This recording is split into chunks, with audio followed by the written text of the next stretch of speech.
Never underestimate how valuable parental support is in terms of both school climate and students' success.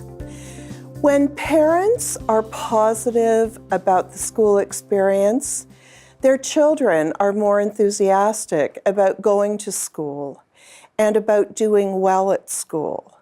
Math instruction and math assessment has changed enormously over the past few decades in response to research, in response to the changing demographic that we have with the children in our classrooms.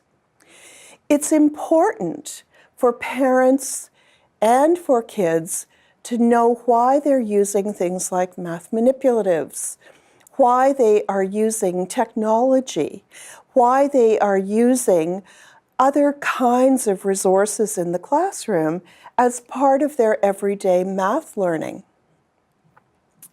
When everyone is on the same page, there's less resistance. When everybody has that shared image of what a math lesson should look like and how people should behave during a math lesson, we have better advocacy for mathematics. People understand and support what's happening rather than question what's going on.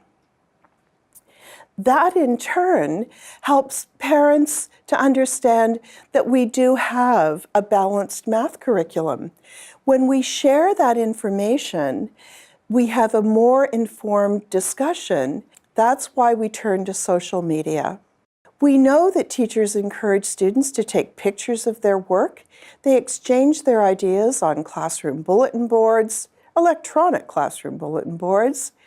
They access high-quality websites or YouTube stations, or they review artifacts, for example, using an interactive whiteboard note for notes, or computer graphics that have been uploaded from class activities. And when these are on shared repositories, everybody has access to those, and that improves math talk at home.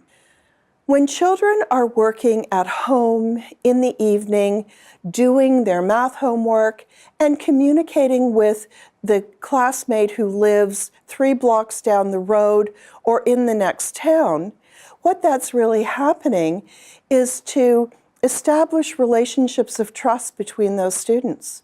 And that kind of trust builds a classroom where learning is going to be much more effective because the students actually are connected in important ways.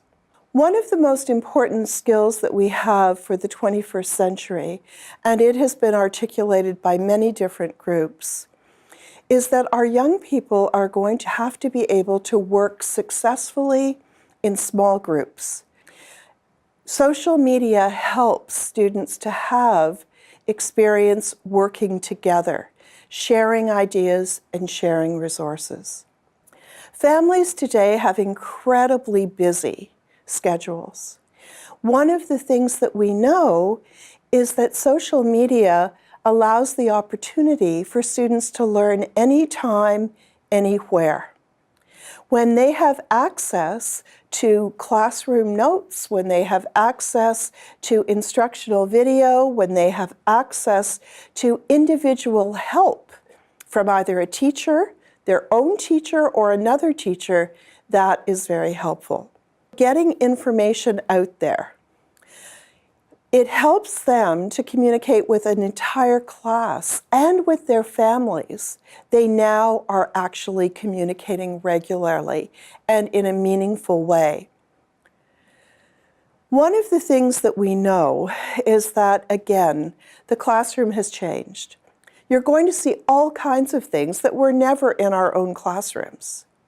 One of the things that social media does is allow parents to take virtual class trips into those classrooms and actually see what their children are doing, see their laughter, see their enjoyment, see their enthusiasm. And when that happens, we have a broader shared understanding of why math classrooms look this way and why it's important to make sure that that experience is positive for children.